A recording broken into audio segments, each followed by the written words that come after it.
I feel like Michael Jackson moonwalking through the Calabasas. Hey man, I just had to get myself there because I tell y'all all the time when I start a solo show, it's super get nervous. I was over here shaking and stuff. Not shaking, but like fidgeting. Like, bro, you're talking. But anyways, happy St. Patrick's Day. Yeah, I got my green on. It's not your typical green.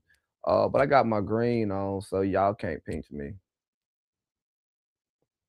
Uh, I'm inside for St. Patrick's Day. I'm actually proud of myself. So this weekend I went to a St. Patrick's Day party, and I was supposed to go to a St. Patrick's Day bar crawl after, but I got too drunk at the first thing because I decided to let loose. I was around people I love, people I rock with, and shout out to them. And I said, you know what, man, I'm gonna have some fun today.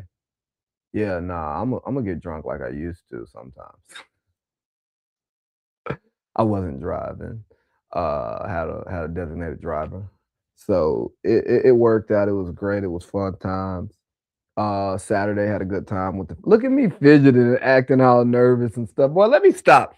Yeah, so then Saturday kicked it with the fellas. Shout out to Shaw and Callie. Happy belated birthday to you all. Obviously, I told them happy birthday in real life. But it was cool, man. Yeah, just sitting out there with the guys, frying a little fish, telling a little lie. You know all the stuff you do when you get with your friends. But it was good stuff. But today, it's gonna be a long afterthoughts. Not gonna lie to y'all. I didn't record it last week. I was gonna record on one day, and then I said, "No, let me record on another day." And honestly, I didn't feel like recording anything last week, so I didn't. But I did go live in real life, and anytime I go live in real life, I come back with better things to talk about. So what I think we're gonna do just to for me and my sanity and the way that my brain is already wired, we're probably gonna continue doing this show on Tuesdays instead of doing it after Washington winning on Saturday because like as much as I want to do it after Washington winning, I want to do it closer to the weekend while the weekend thoughts are fresh on my brain. And I've worked all but one day of my work week. So I've got a lot of work stuff or themes from work to pull out of there. So we're gonna rock with Tuesday, and what I think the show is gonna look like, it's gonna be a lot of my it's gonna be a legit podcast, right? Like an old school podcast where you're just talking about stuff. And some of the thoughts I'm gonna eventually like lay out in a more detailed fashion when I roll out culturally inappropriate with AC Lee. This is culturally inappropriate, right? But we're not ready to do that show yet. But I still want to just talk about stuff, ramble about stuff and go on. So that's what this is gonna look like. And sometimes I have some friends come sit and talk with me, maybe some interviews because I was thinking about doing some of the interviews, the more personal interviews on culturally inappropriate because there was a certain direction that I was driving that show. And that's the beauty of not rushing things and not giving yourself deadlines. Sometimes you need deadlines, but oftentimes you need deadlines. But for this, I don't have a deadline, a hard deadline, right? I have a time frame. But anyways, is that the idea changes and develops. And it's important to allow like ideas to breathe, like work on something, take some time away, come back to it. You never know what's going to happen in your life that will change the focus of something. You don't know what time may free up. You don't know where your inspiration may lie. You it's so much, right? So I'm gonna do a lot of the cool, laid back talks on Afterthoughts because it's a more casual show. Whereas culturally inappropriate, I'm probably gonna have on a tie every time I record that show. So you understand, you know what I mean? Like some of these conversations aren't tie conversations; they're a polo or a hoodie conversation. And then other conversations will be real and what culturally inappropriate is probably gonna look like. As of today, talking about important, relevant topics and talking about them in somewhat of a long form way, breaking them down, but also having guests on with expertise to actually come in and provide a different opinion, nuance. There may be debate, but it's not going to be a debate show. It's going to be a more educational news type show. I've taken stuff from Real Time with Bill Maher, Other Right Time with Bombani Jones, some of my favorite podcasters, Jon Stewart, The Daily Show, a little bit of Kimmel. It's gonna be a late night vibe, okay? So it's gonna look that way. The set design, all of that's gonna look that way, and that's why it's taking so long. I've probably talked about this before, but I'm gonna be honest with you all. When you have recorded as much content as content, let me stop saying that. Because I'm not a content creator. When you've recorded as much material as I have, you don't remember everything you say. When you've talked as much as I've talked, you don't remember everything that you say. And it's not that you're not necessarily present in those moments. You know what you feel currently, and you know where your mind's at and what you're driving towards. So you know that whatever you're talking about or said was in line with that. And if it's not, tell me when so I can go back. Oh, where's my brain at? Where's that in my learning journey? Right? Because I try to learn something every day. I try to grow and develop. I don't want people to say that, oh yeah, I remember you said this and you were wrong. And I'd be like, well, actually, I'm like, oh, yeah, I was wrong. So what? Help me get right. Because I don't want to be right. I want to get to right. Shout out to Cowher for that nugget. But anyways, let's get to today's show. So, normalize your individuality. I We live in this homogenized society, and I was having a conversation with one of my good friends earlier today, and I was talking about the difference in immigrants from different generations. And I was talking to him about how different a lot of the Gen Z immigrants that I've encountered, or Gen Z descendants of immigrants, like first one here, like born here, type stuff, and how different they are, and how much more Americanized they are. Not saying it's a bad thing at all, but it was just eye opening. And he was like,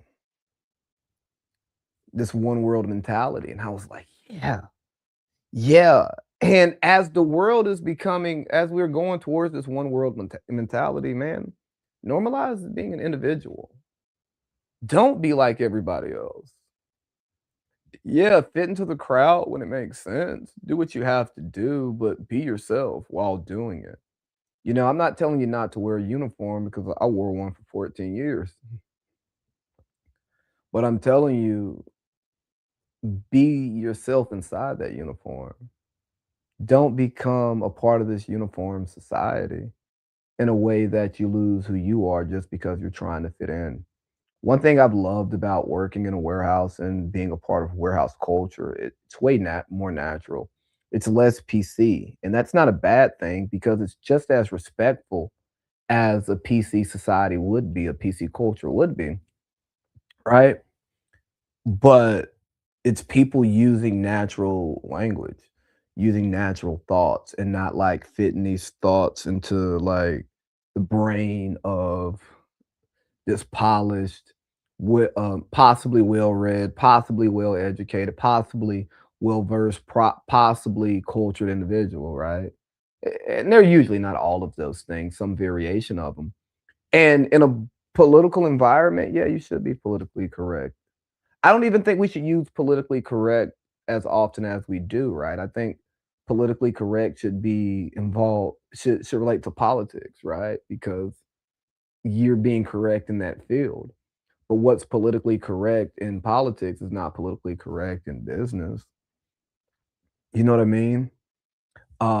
It's not politically correct in a warehouse. It's not politically correct in the military. It's not politically correct in mainstream society. It's not politically correct in the South or the North or the West, the Midwest. All these different places. What's politically correct is different. So We should actually use different words to describe it so that we are specific in the words that we're using so that there's no misunderstanding. Because so much of life is a series of misunderstandings. A lot of arguments, debates are misunderstanding, people talking past each other, not talking to each other, you know? And a lot of these misunderstandings come from us becoming a part of this one society, this one world, this homogenous world that we're going towards. Hey, homogeneity, homogeny, or whatever. People being the same, right? That works really well in like manufacturing. It works well in the military. Next man up. It works well when you're building. Sometimes when you're building out a sports roster, because you can easily duplicate with the next person up with that's great. But in day-to-day society, we don't need that because y you're trying to be something that you're not, and then trying to be something that you're not being genuine, you're not being authentic. And when you're not being authentic, then people don't get the real you, they don't know you, they know you're a representative. And I'm not saying people should know the every layer of you when they first meet you, but, like, oh, be yourself. Stick out. You remember things that stick out. You know what I'm saying? Like, when you look at the lawn, somebody can have a pretty nice lawn, but you remember, like, the part that they missed more than how nice the lawn was. You're gonna be like, "Yeah, I was at so and so's house, and boy, he missed a spot cutting that grass." Why? Because that's part of the grass wasn't homogeneous, it's individual, so it sticks out. People remember it. Now you wanna stick out for good reasons. "Ooh, that team is bad, but they sure had a good quarterback. He just didn't have no help." Be an individual. Just because your team is bad doesn't mean you have to be bad with them. And I'm not saying be destructive. I'm not saying don't be respectful. I'm not saying don't work with people. I'm not saying don't be a team player. Be a team player. Yeah, man. If they come to watch the team win, you want them to come watch you play, don't you? I know I want them to come watch me play. So that's why I try to normalize my individuality.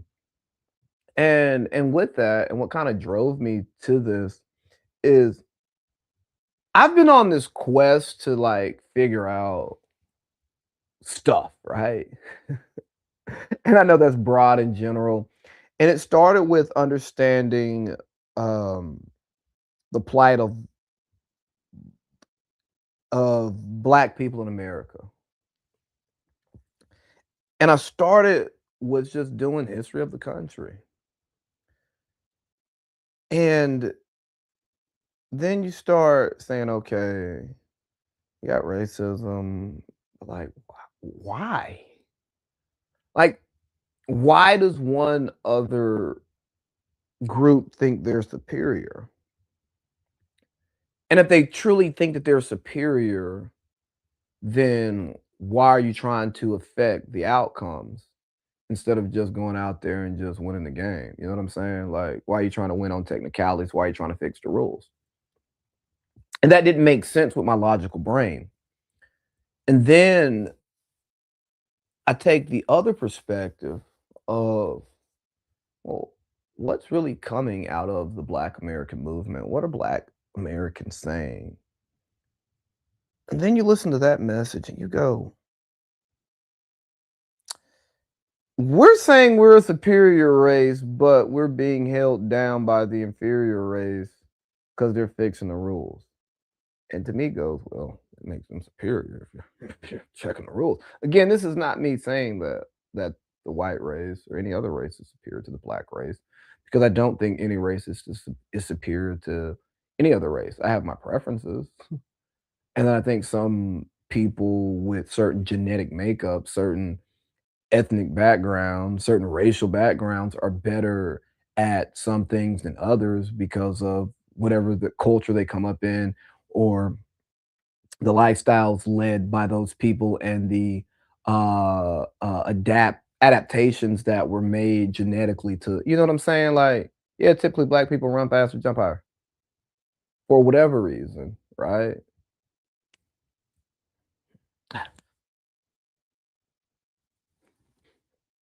You know, say the Asians are good at math. Okay. If it's like statistically, if it's factually true, statistically true, all right, cool. Nobody's the best at everything. Like, take it off of like races and think about just people in general. Like people who are really good at stuff, they're not good at something else. So now what lens are we judging them on? You know? Yeah, some people are good at more things. Some people are really good at a lot of things that don't necessarily matter, but it may matter to them, right? So a lot of generalizations create confusion. So I started going through this whole race journey because I reject a lot of the tenets of racism. Do I reject people's experiences? No, but I reject the root cause. I reject a lot of the root of the race conversation because of my lived experiences. And I say this a lot in my real life. Being a racist isn't the worst thing in the world. What? Yeah, no, it's not. I'd rather work with a racist than a murderer or a pedophile. I'm sorry. Some might rather work with a racist than work with a thief because it's about what you do with this. You know what I mean? It's not just like in the New Testament, we learn that God judges people that yeah, God judges people on their thoughts and not just their actions. Okay. Well, if you subscribe to the Bible the way that I do, then you believe that God understands your thoughts, knows your thoughts. So rightfully, he can judge you on those thoughts because he's privy to that information. But we oftentimes want to judge people on their thoughts or their perceived thoughts instead of judging them on their actions. And when it's person to person, you should judge someone on their actions. And because, dude, I got friends who some would say are racist, or I had friends who were racist, and we're not friends because they are perceived racist. It's because life happened and we grew apart. And honestly, I left Cartersville, so they weren't like high on the list of people that I kept up with. But it's not because they were racist. Maybe because they were racist, we moved around in different circles. But I also know that like that's conditioning that's taught. So if somebody's taught something and a lot of what we learn and what we learn and internalize and shapes who we are is what we're taught when we're young. I can't knock somebody. I can disagree with them, but I'm not gonna knock you for acting a way for acting a certain way based on facts, right? And I'm not saying that you can't change because yes, we can change. We can change, we can grow and develop, but that's not what the average person does. So let's like look at this like it's actual data and take our feelings out of it. You go, okay, well, if generationally people have been taught this, then they're gonna act that way. And everybody's not gonna have the coming to Jesus moment. Like, guess what? I don't actively front of brain care about what's going on in a sweatshop. Maybe I should, right? And don't get me wrong, I think it's bad. I don't think it should happen, but what am I doing to affect it? I'm still buying the products for whatever reasons, but I'm still buying the products. I'm still taking advantage of it. So, like, how much do I really care? And there are a lot of things that exists with me, and there's a lot that it exists with you. Now, I'm comfortable sharing it, but back to my race and my race journey, right? So I think about how I was aware of racism, but largely unaffected by it for most of my life. Why? Because I don't recall setting a goal and not being able to accomplish it because I was black.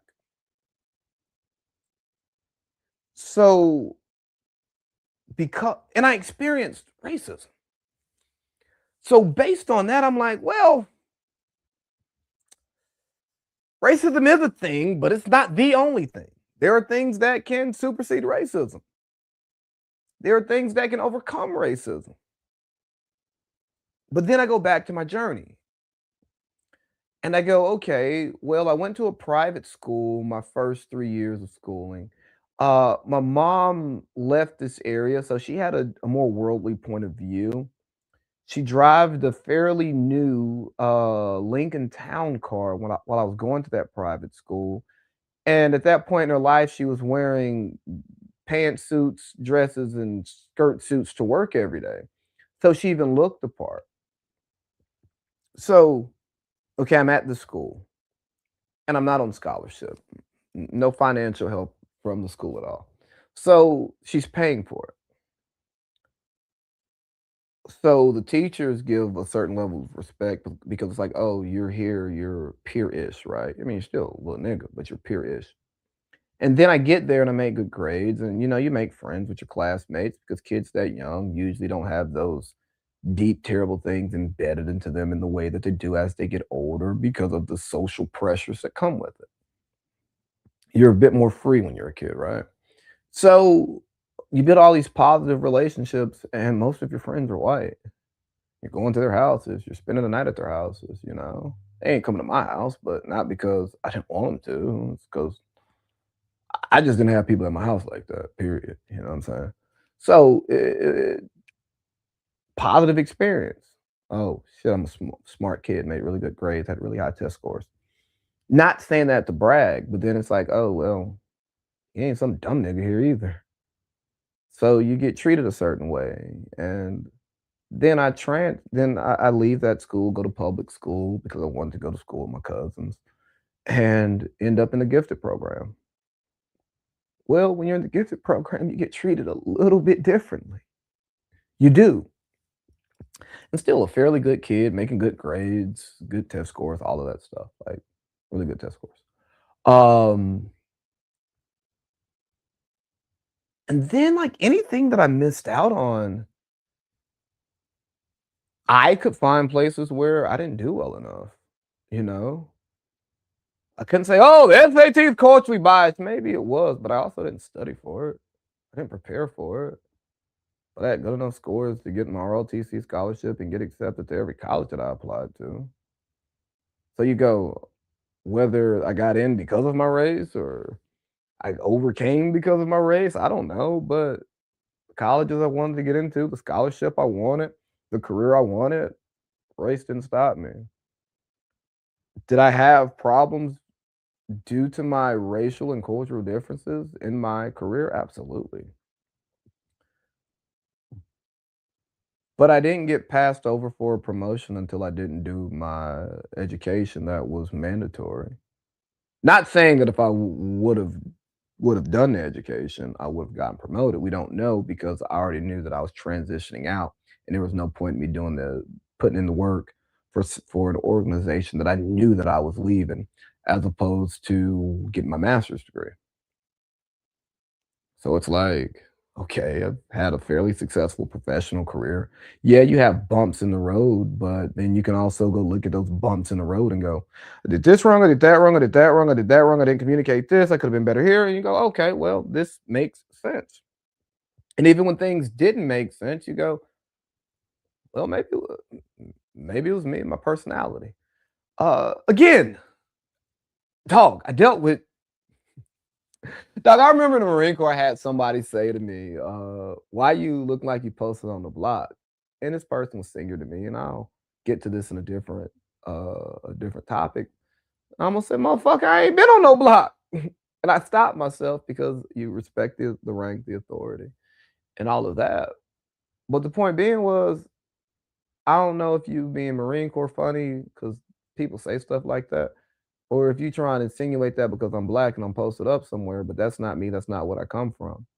But that instance didn't matter. This person didn't write my performance evaluations, and I got promoted after that. So what did it matter? It didn't. You see what I'm saying? Because a person can be racist and have racist feelings towards you, but what are their racist actions? And then what do those racist actions affect?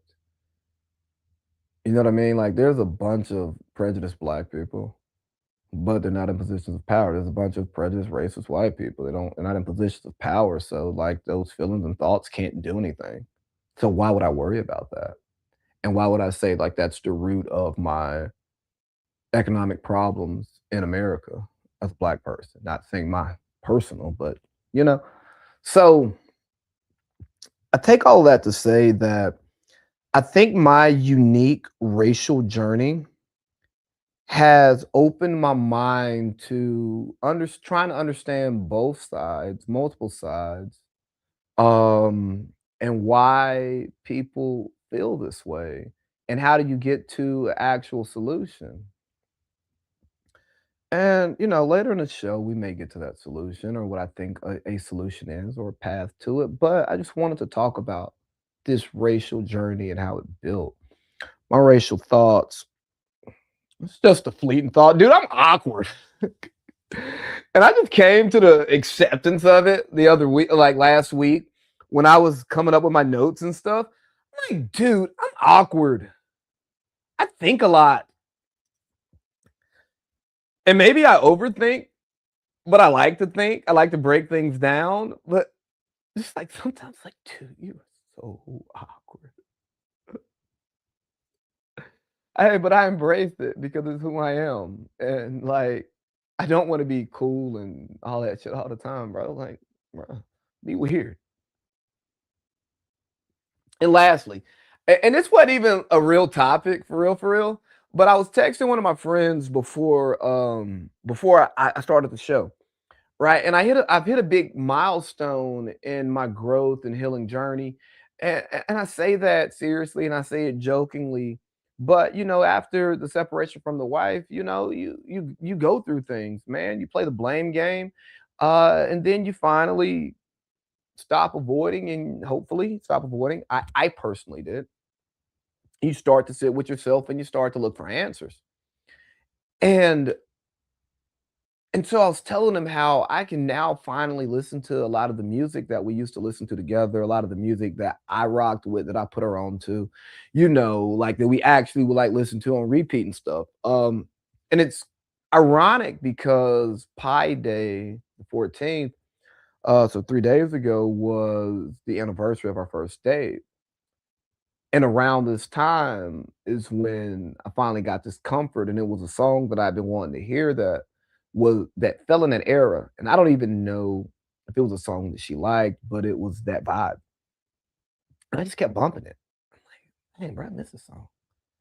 And then today, I just wanted to hear some other songs, and then I played them, and I'm like, "Bruh, I this music I used to, like, not wanna listen to." And the crazy part is it wouldn't even, like, pop into my brain to listen to it, right? And And now I wanna go listen to these songs again. So, anyways, I was telling my partner about it, and his response was what words to the effect of, "Yeah, bro, don't you hate when you with a girl, y'all break up or whatever, and then she leave with all the swag you gave her?" I was like, "Nah, bro, she can have that swag." I won't say the rest of what I said with it. But yeah, nah, baby, boss up. Let her keep that swag. Because guess what I did? Some of that swag that she taught me were some of those things that she may have pointed out that I was in denial on or oblivious to, or because my focus wasn't right, or I was focused on saving a relationship versus focusing on letting real life play out, letting the circle of life take its circle, trying to manipulate the circle. Uh no, some of that stuff. Now when I'm honest with myself, now when I'm in a different space, when I reflect on it and not trying to defend it, just thinking about it, or new experiences have happened in my life where you start to see this repeat behavior and you're like, oh, so it is me. And I'm not saying it's a problem for me. I just need to know it exists about me and be honest about it. Okay, bet. So I'm like, yeah, no, let her have that swag. She earned it. Cause you came out of that with some swag too.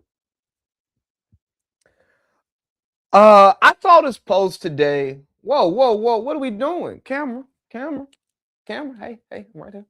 Get off my knees. Hold on, guys. Camera's acting crazy. Let me fix this. Hey, hey, let's come on. Oh man, don't you just hate that when you're doing a live show and your camera decides to have a brain of its own? We'll update that later. Move it up. Take this AI tracking off. I probably should have hit like the little 30-second break thing. You know, that probably would have been a better look for the kid, for being honest. So zoom around. Jesus. There we go. Let's see how that looks. We like that. Okay, yeah, that's a good look. All right, y'all. I'm sorry about that. I'm saying I'm sorry about that, and I had to set back down. All right. Anyways, yeah, I'm sorry about that. One man show AI tracking camera has a mind of its own. It does its own thing, and now you see a little bit more of my body because I zoomed out. We'll see if it zooms back in. But yeah, I was just scrolling through Instagram, or maybe somebody sent it to me. But it said if you're black and talented, get away. Actually, let me read the real post because for the topics, I gave it the PG version. If you black and gifted, get away from niggas and nigga shit ASAP. And a comment under it was, this is absolutely true. I did it for a decade. Now I'm more of an asset for my community and family. Can't be too influenced by low vibrational environments and people when you're a gifted person. All right, so on its surface, yes. Get away from it, but not all the way. See, you've got to take some time away from it so you can miss it, so you can appreciate it. You can learn new things, become a better version of yourself, but never forget it. Because, see, if you get too far away from it, then you're no longer it. And there's nothing wrong with no longer being it, but if you're not tied to it, how can you fix it? How can you be a voice? How can you be a respected voice? You can walk the walk, you can talk the talk, but if there's no connection, it doesn't matter. And I say this because, dog, I just moved back home. Well, I've been back for a year and a half. And I'll tell you, being away from a lot of this stuff, and it's, ooh, buddy. When you become too disconnected, you can become too judgmental. And you may have answers, but who wants to hear them? You may have wisdom, but who wants to listen to you? You may have advice, but who's going to take it? Because when you get too far away from it, you lose sight of what's happening in it. So you can't make the connection. And if you become too far away from what's in it, then bro, you don't know what's going on. And then you're preaching a message, but you ain't got a flock to listen. And the message could be on point, but the message can miss valid points. The message can miss valid understanding. Bro, I used to be on this same feed, same stream, same channel, talking about dumb nigga shit, talking about the poor, saying I don't want to be them. And I don't. But not having a job for 6 months, it's close to it. Going to work a job hourly for the first time since high school, oh, it changes things. Getting that paycheck and looking at it and being like, that ain't enough. And they say, make it enough. You go, all right, bet. And then you find yourself doing little stuff like this, doing little stuff. You go, oh shit. Oh, I get it. The trap just ain't in the hood. The trap is poverty. And when you're talking about niggas and nigga shit and that low vibrational environment, yeah, poverty. Yeah, you can help poverty a lot better when you ain't poor. Because people at least say, oh, well, you know something, because you ain't poor. You can help elevate lower vibrations at a higher vibration. You know, you can't, you can do that. Much easier to. Because if you at the same vibration, you add 2 and 2, you only get 4, but you got a 4 and they had a 2, man, you can give them one, they had a 3, and you had a 3. You understand what I'm saying? But if you bring both together, it's a 6. Oh shit, we cooking now.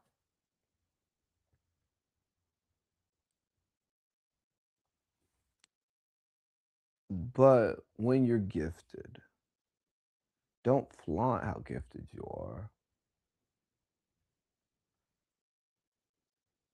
Understand that your journey is different. Understand that everyone's not built like you. Everybody doesn't have your abilities in these subjects, in these fields that are as desirable. Some people didn't have the structure that you had. Some people didn't have the presentation that you had. Some people didn't have the lucky breaks that you had.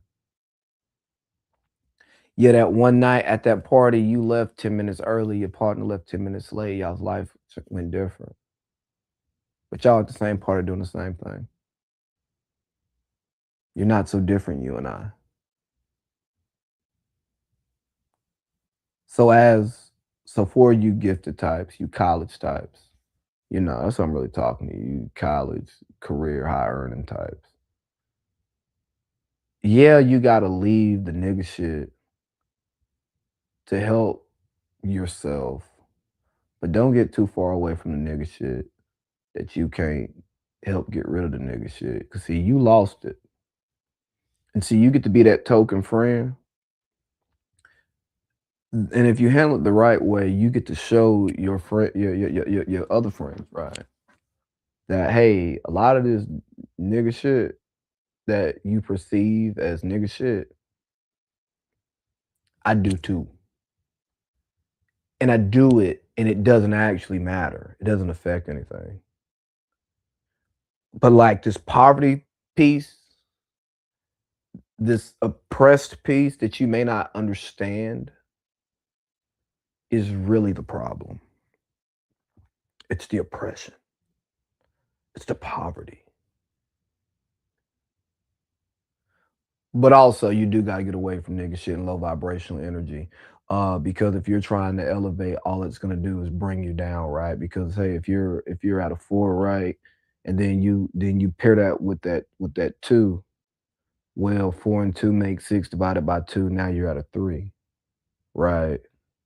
So you've got to well, you see how I just manipulated the same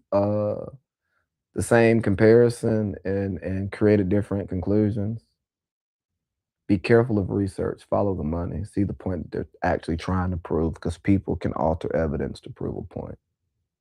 Just the way that I did. I used the same exact data set and it gave you 2 totally different conclusions. Um, but yeah, nah, sometimes you do gotta shed that low vibrational shit though, because if it's bringing you down and take you away from your mission, then wow, bro, I sound like such an internet person. And like I'm using these words because they make sense, but I promise y'all, this ain't how I talk. I mean, I do sometimes, but it's not my actual man, bro. Anyways, so kind of with getting away from that low vibrational energy, you know, you can't include everyone in the passion project because your passions aren't the same. And y'all both can be passionate about the project, but your passions aren't the same. And when it's your passion project, while it's still a passion project, You're gonna wanna do it the way you want to do it. And then somebody else brings their passion into it.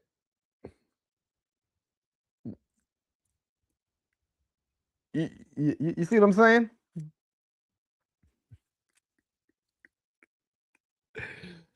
But no, no, no, no, no, no. The serious thing is, right, when we're talking about passion projects and things that you're passionate about, y you're gonna have a vision for it. You're gonna wanna see it look and work in a particular fashion.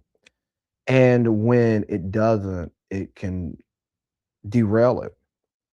And then if somebody else comes in on the passion project or you bring them in and their passion and not their skills, now we got passions bumping against each other, and that's emotions, right? Because a passion project, like podcasting, broadcasting, is a passion project. What I hope to gain from this is much more. So I don't care if I make money podcast or broadcast. And I'd love to. I would love for this to be my day job because it would open me up to do some of the other things I'm passionate about and possibly get paid for it, or make enough money that I could spend less time making money. That's the goal, right? But yeah, you have these clashing passions, and again, you can be passionate about the same thing, and it may not work, you know. And instead of these passions clashing, these passions could have been directed differently towards the individual passion project that the group is passionate about, you know? And you don't have the clash. This is whew, wow, this topic really has me thinking. In a moment of vulnerability, I thought that I was going to be able to approach this topic differently, but now that I'm actually recording, I can't. And the cool thing about doing a show by myself, right? I get to do the show however the hell I want to.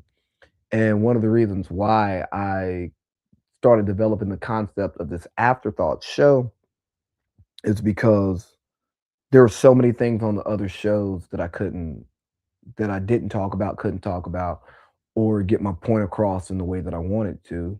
So I wanted to be uninterrupted. Like I just, you know what? No, I just wanted my own fucking show. I didn't have my own show. I really wanted a fucking show by myself. So I started developing my own show because I missed having my own show. And it has nothing to do with how I feel about working with other people because I love doing shows with other people, man. Bring the Bahrain Breakfast Club back. The whole crew.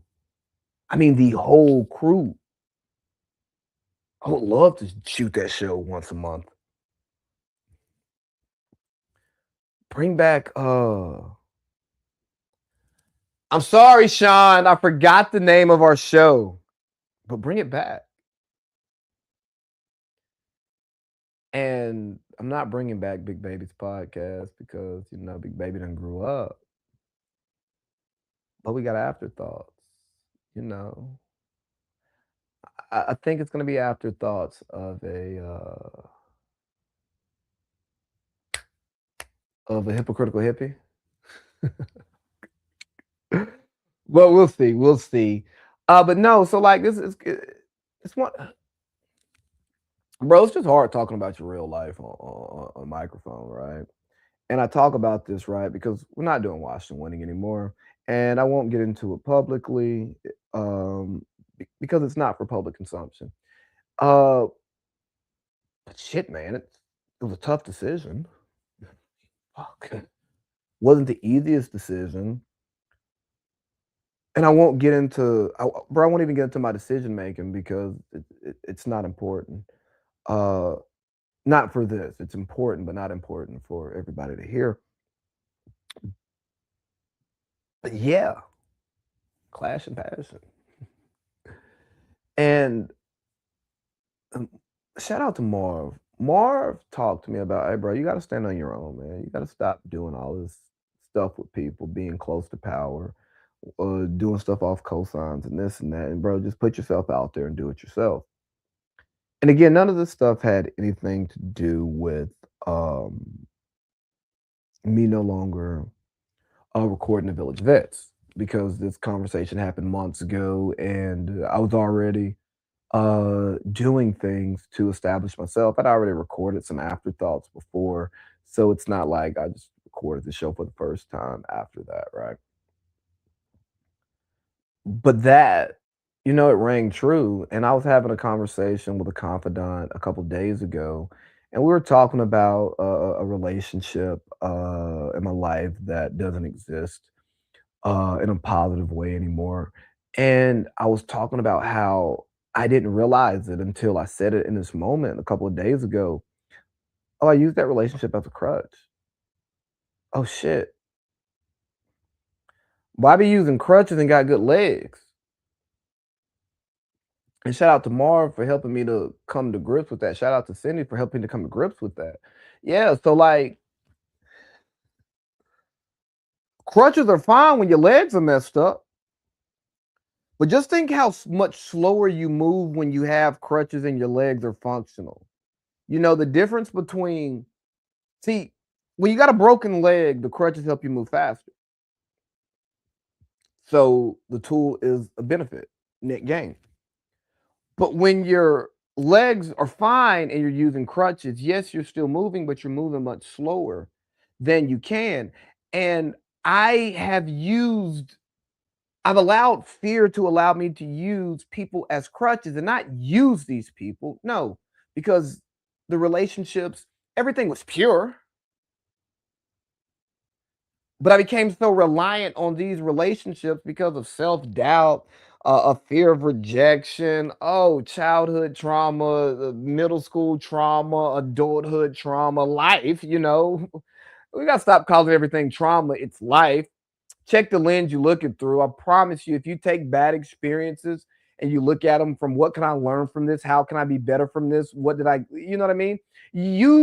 I got to stop using, you know what I mean, as a filter, as a filler when I am making a point and I'm using extra words that I don't need.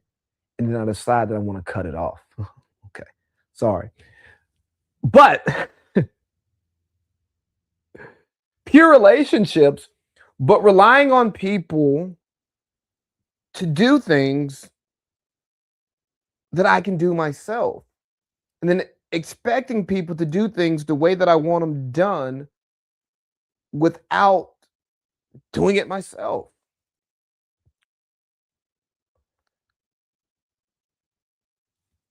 Leaning on relationships when I should lean on myself. And this does not mean that I'm just a selfish. No, no, no. I'm talking about my crutches. And it's almost like when Jesus healed a lame person, and take the crutches down and you can walk. Marv ain't Jesus, and Marv didn't heal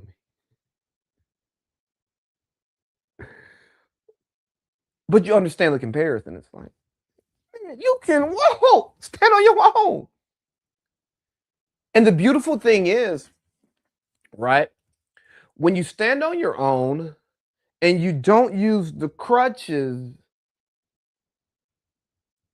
you might come upon a bike or a scooter or electric scooter or a skateboard or a motorcycle or a car.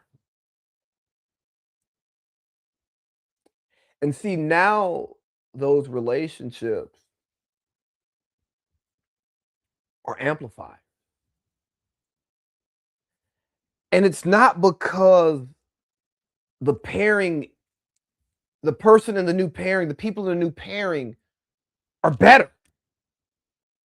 No, they're not.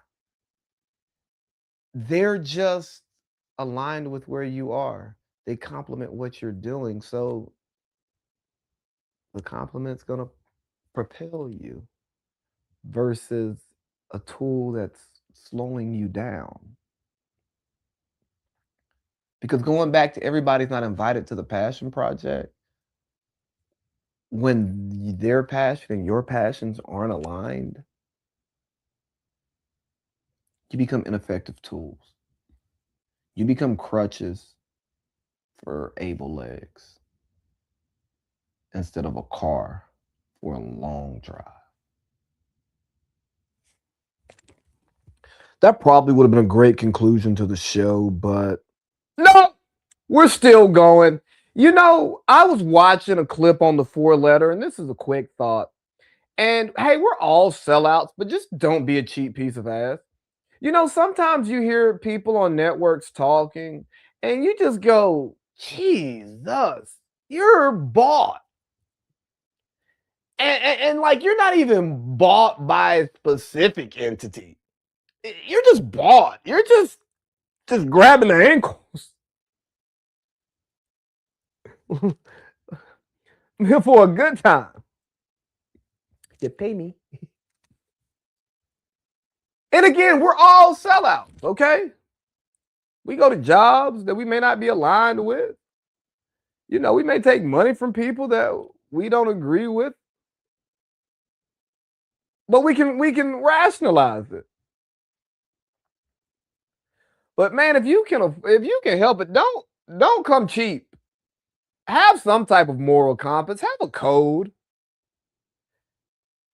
And if you are cheap right now, that's okay because there's tomorrow. Build your worth up. I'm like, man, my time is worth more than 1850. But too bad ain't nobody paying me that. So guess what? Today my time is worth 1850 an hour. Yeah, we got to work on that though. Let's see. Oh yeah, another realization I had just through some conversations. Dog, bro, working in the warehouse,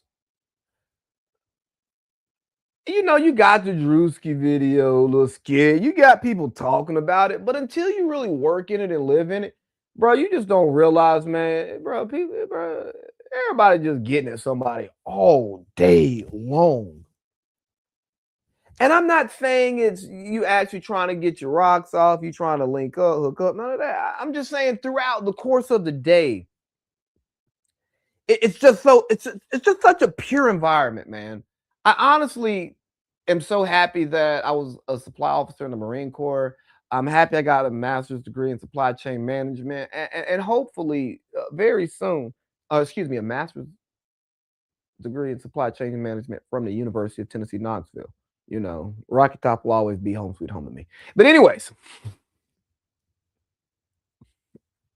because I can essentially work in the warehouse industry for the rest of my life. And it's not because I care about the getting on people. No, no, no, no. Because that's happening. Because that's what people naturally do. But the warehouse is just real. Like earlier when I was talking about politically correct and all of that, the warehouse ain't politically correct. Because most of the people aren't political. They don't agree with political correctness. They believe in authenticity. And I love being in that. But to the being around the nigga shit, the low vibrational, I can't always be of it. I can't because that's not me personally. But it definitely helps me keep a connection to it. And then also be able to give insight on a different way. But also be able to learn how to be a better version of myself too. It's a give and take relationship. If if we understood that hierarchies exist and need to exist for structure, and they naturally exist too. Yeah, like if you put a bunch of people, like our society has a hierarchy because at some point someone created one, but there's a natural one. But if you go off the natural order, it's harder to predict, and you have more chaos. So you need set rules and stuff, and moral codes and laws and ethics and religion, and all these other different things to get people to like adhere to this thing, and it gets people somewhat. pushing and pulling in the same direction, and it helps, right? With the warehouse, man, you have that it's just natural, right? It's this one girl's like, "I would never talk to a dude in here that's lazy." Like, "You talking to me, you lazy at work? That tells me all I need to know about you." And you go, "Dang." And this is a job because it's manual labor, it's 10-hour shifts. You really can see someone's work ethic. And you can see certain people move up, certain people not, see how people move around, how they're treated. But results you can tie actions to results more easily than you can in a corporate environment because of bureaucracy, secrets, people protecting their jobs. Now, see, in a job where you don't interview, you just fill out an application, background check, drug test, boom, you're hired. You're replaceable. So because you're easily replaceable, there's not much complexity because it's not a protect your desk type thing. So because there's no protect your desk, everything's on Front Street. And I'll tell you, dog, the shit flows. It works because it's natural, you know? But in conclusion, bro, motherfucker, man, people in the warehouse be on it. Like my charm is so much better now because, bro, you spend so much of the day just working it. Somebody in there, you work your way up to conversation, all of this stuff. You have, then who flocks to you, who talks to you, and then who circle. All these different weird dynamics, and then like after like 4 months of being in one, you just go, dang, bro, like it's crazy how you never thought you would be cool with this person, and then you see, oh, these two be, but on this day when that person ain't here, then oh, if that person over there, then it's bro, it's a crazy ecosystem, and I love it because it's way more human, naturally human than a lot of stuff that we do today.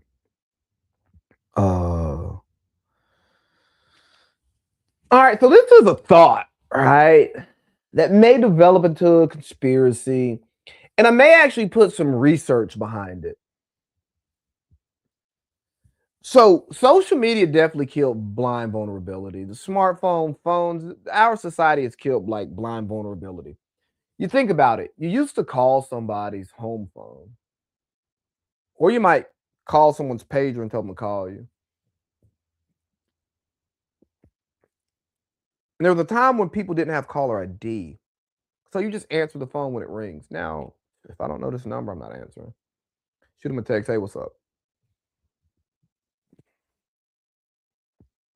All this direct access killed blind vulnerability. And I mean, shit, we don't knock on people's doors anymore. Yeah, we got cameras outside of our houses. I'm not saying you shouldn't. I don't know. But, anyways, you have these different security measures, safety measures, which creates anxiety and paranoia. Just think about it. Dog, when I was in sixth grade, I used to call girls home phones. I call girls home phones after midnight sometimes, knowing that if they parents had a problem when they called back on my home phone, oh, I'm toast. You know what I mean? Or even just being on the phone after I'm supposed to, my mom can just pick up the line and then hear my whole conversation. And see, here's the thing: you might be talking on your cell phone, you hang it up real quick. Nah, bro. If they pick up the phone and hear voices, you're cooked. And you can hang up the phone, well, they gonna hear your phone hang up. And the other person's still on the line. So you're caught. But anyways, so we don't have all of these areas with blind vulnerability. You don't send love notes anymore. You text somebody, hey, are you free? Can I call you instead of just calling them? Nah, I'm okay with the not pulling up. Like, yeah, nigga, call before you come. Um, but that's increased anxiety, because now we're thinking about, well, what if they say no? Okay, so what? When it was blind, you had no idea. And you just accepted no, you kept it pushing, or you felt how you felt. And That was my initial conclusion that I was gonna, like, dabble with and play with, and then I start thinking about the use of psychological terms in the mainstream, which I think is by design to familiarize people with these terms, to make people comfortable with these terms, to be able to kinda tie certain traits to these terms. So then if they're diagnosed, it's more easily stomached because you've been socialized to these terms and they've been misused socially, but you've accepted them. And then now that they're used medically, you accept it, and boom, now you've got a prescription, or now you've got more doctor visits, and now we've got big pharma, the medical industry making more money, insurance, all of this stuff, right? Follow the money. So that's the conspiracy. But we'll unpack it a little bit more maybe one day. I don't know. Oh yeah. So, Jack Harlow dropped that album Monica, and they said it's like neo soul. I don't listen to neo soul, and I definitely don't want to hear neo soul from a white guy. No offense, Jack Harlow. I'm a big Jack Harlow fan. Went to see Jack Harlow perform. Been listening to a lot of Jack Harlow lately. Tyler Hero, love that song. And relate to it in ways that many people wouldn't think that I do based on, like what he's talking about. And on a podcast I was listening to, they started just talking about, oh, this is his transition, like to being a white rapper. I mean, a white artist instead of doing the country or, like Post Malone or doing like Miley Cyrus did, yeah, or Justin Bieber. And so I started thinking about it, and I'm like, yeah. And I've probably complained about it uh, on this feed. But then I started thinking about my white friends. And then I hung out with one of my white friends this weekend, and we were in a predominantly black environment. And socially, I can't imagine the last time he's been in an environment like that. And I was like, oh shit, this is the same thing. And then I started thinking about some white women I know who or vibes at a time, or could have been vibes. And then you see where they are in life today. And this is meant to be totally respectful, right? It's not about reminiscing on what could have been or nothing like that. Like, it's no. Uh, and you're like, let's match these ages up. Oh, it's the fun years. Then it's okay. Let's get back. Like, and I started thinking about my life in these same years, and I go, these are the fun years. So this is what you do in your fun years. Then when it's time to quote unquote grow up, settle down, normalize your life, add more regularity, you're no longer doing. Oh, and what really brought it home for me, I was having a conversation, and we were thinking about going out around drunk people is fun, and being a black guy around drunk white women, it's scary sometimes because if they're attracted to me, it doesn't always matter who's around them, read between the lines. And then a black woman was telling me about how when she goes out, eh, or no, she was telling me about how, she works in, nursing, and she was talking about how, like, a lot of her older white patients are, friendly, you know? And they may be quote unquote racist, and it's right here, right? And this goes back to our racism conversation, and racism is a tool. It's not, yeah, it's a tool. It's a distraction. It's real, but it's a distraction and a tool. Uh, but no, so and she was talking about that, and then I start thinking about how it is when you go out and the booze really gets to going, and you see the older white guys looking at the black girls, and some people try to make that back to slavery when oh, whatever, maybe. And so then I go, dude, we say booze tells the truth, but what are we seeing right here? These people are attracted to each other when the booze starts kicking in.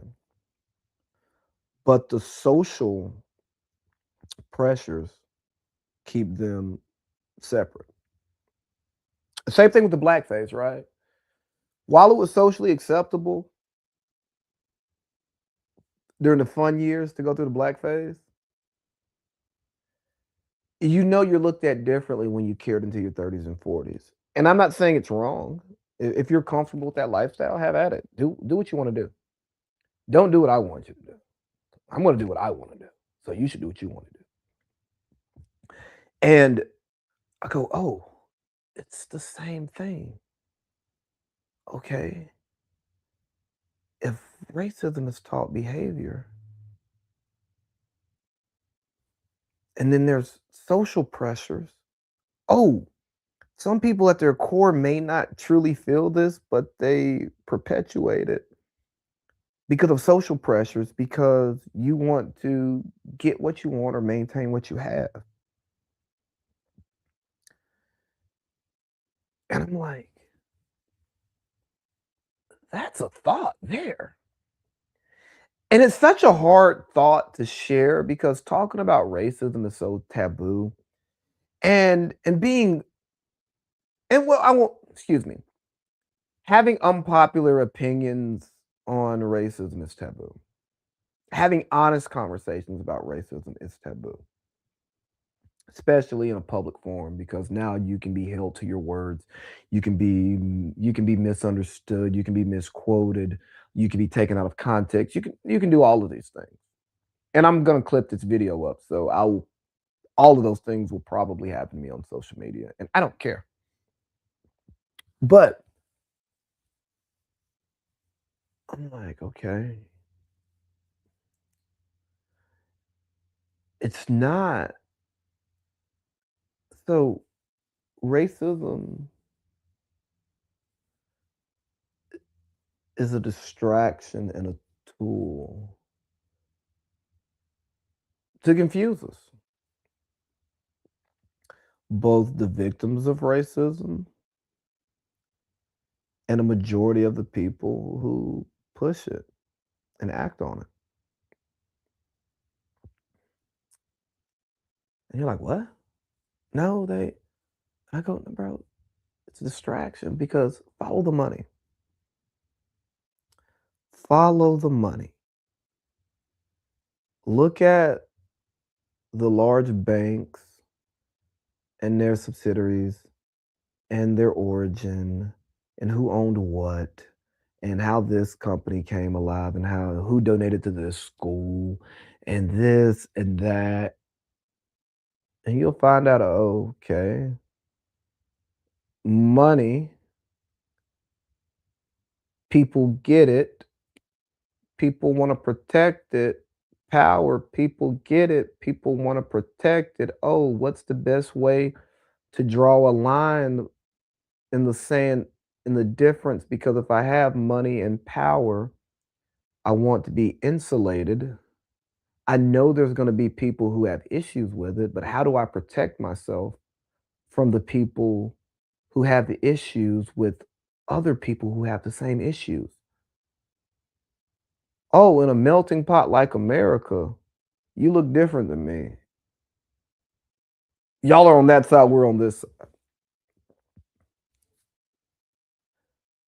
And if you see that anytime anytime you see populism in this country, it's bought or killed. And back to me saying, hey, we're all sellouts, don't be a cheap piece of ass.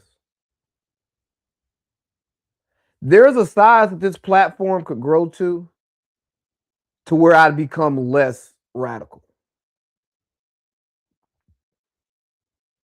I hope not.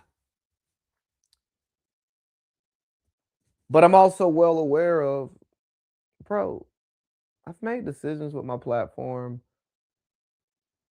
before, just off like, I don't know how good that is for business. Shit, I've ended an interview mid-interview because the guy was like lighting a blunt while I was in the military. And he wasn't sitting next to me, it was Zoom. I'm like, no, bro, I'm not putting this on my channel. I wanted to do the interview. I didn't care if he smoked weed. I cared about how people would perceive it. So again, people protect what they've earned or protect what they want, right? So I'm honest about it's easy to say you won't sell out when there's no money in your face. And sometimes we can sell out unknowingly. Sometimes we think we can earn something based off of merit, and we did earn it off of merit, but the person who the source of it admires the merit, but then they give you the money and then they put up guardrails, or you observe guardrails and you put them up, or you create guardrails because you want to protect the money, you want to protect the lifestyle. And we're going to conclude here. And what I've learned is this is not anti-capitalism. I'm not into pure capitalism. I do like free markets and choice. I don't like the level of manipulation that we have in our markets, especially our international markets. I'm okay with the country somewhat controlling and manipulating their markets. Not a big fan of a few world powers controlling the world market. Competition is great for consumers, and I am primarily a consumer. But we live in a world where our decision makers are the investing class and not the working class. So they're always going to look out for the investing class and not the consumer class. So again, you start to follow these things, right? And you go, okay, racism's the easy tool to use. It's the easy distraction because even a rich black person, a millionaire, billionaire black person can still see racism and go, okay, that affects me. I can be a billionaire and these people who are worth less to me, have less to me, would treat me like shit. I can walk into this store, this Louis Vuitton, this Gucci, and I can have this person looking at me, this person who's here to serve me, looking at me like I'm crazy, like I don't deserve to be here. And it's like, hey man, you're the help. I'm the buyer. You should treat me as such. These are all real things and real feelings. But if you want Louis V and you can afford Louis V, what does it matter how that person treats you? That person can't. Can that person stop you from buying the Louis V or the Gucci or the Burberry or name that brand? If they can't stop you from getting it, their racism doesn't matter. It may hurt your feelings, but in the grand scheme of things, it doesn't fucking matter because you have the coin to get the product, and you're in a space to where coin equals product, right? So the racism didn't matter if you wanted the product. Now, if you wanted excellent customer service while getting the product, then it mattered. But your customer service, for one, is subjective and it has very little to do with the product. I'm not talking about service, I'm talking about product, right? So, oh, buddy, this is so it's important to follow the money. It's important to look at racism and see what else is there. See what you want, see what's stopping you from getting it. And hey, and at the end of the day, if something costs $50, you'll with $50 they refuse to sell you and it's because they're racist. Okay, then racism won. In America, you can sue them. Yeah, hire the right lawyer, see if racism wins again. It, the point being is that Jay Z's allowed to do things because he's a billionaire, because his money spins, right? We could say that because he's black and systemic racism exists, he should never become a billionaire because he came from the streets, right? I could also say that he was a populist who showed the ability to make a lot of money, and other people wanted to make money because of what he could do. So then he got bought because he wanted to then protect what he has. And he can be doing great things to build up our community, but he also can't do certain things because you're now protecting what you've earned.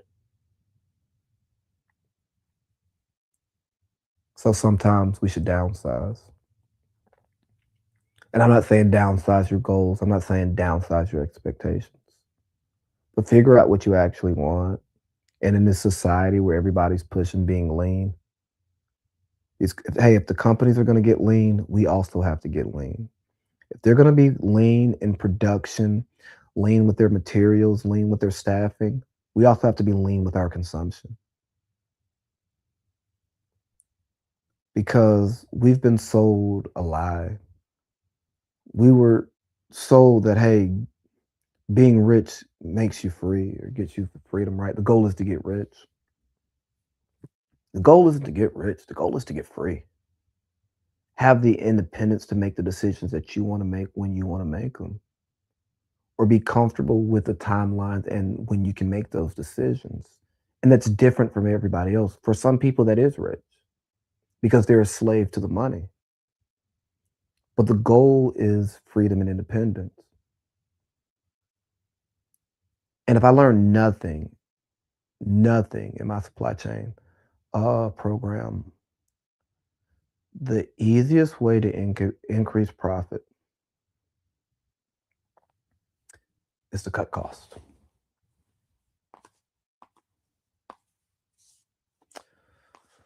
Oh, just some afterthoughts, some other stuff on there I want to talk about. We may get to it next week, just depending on where the brain's at. But hey, thank everybody for listening. Hope you enjoyed my afterthought.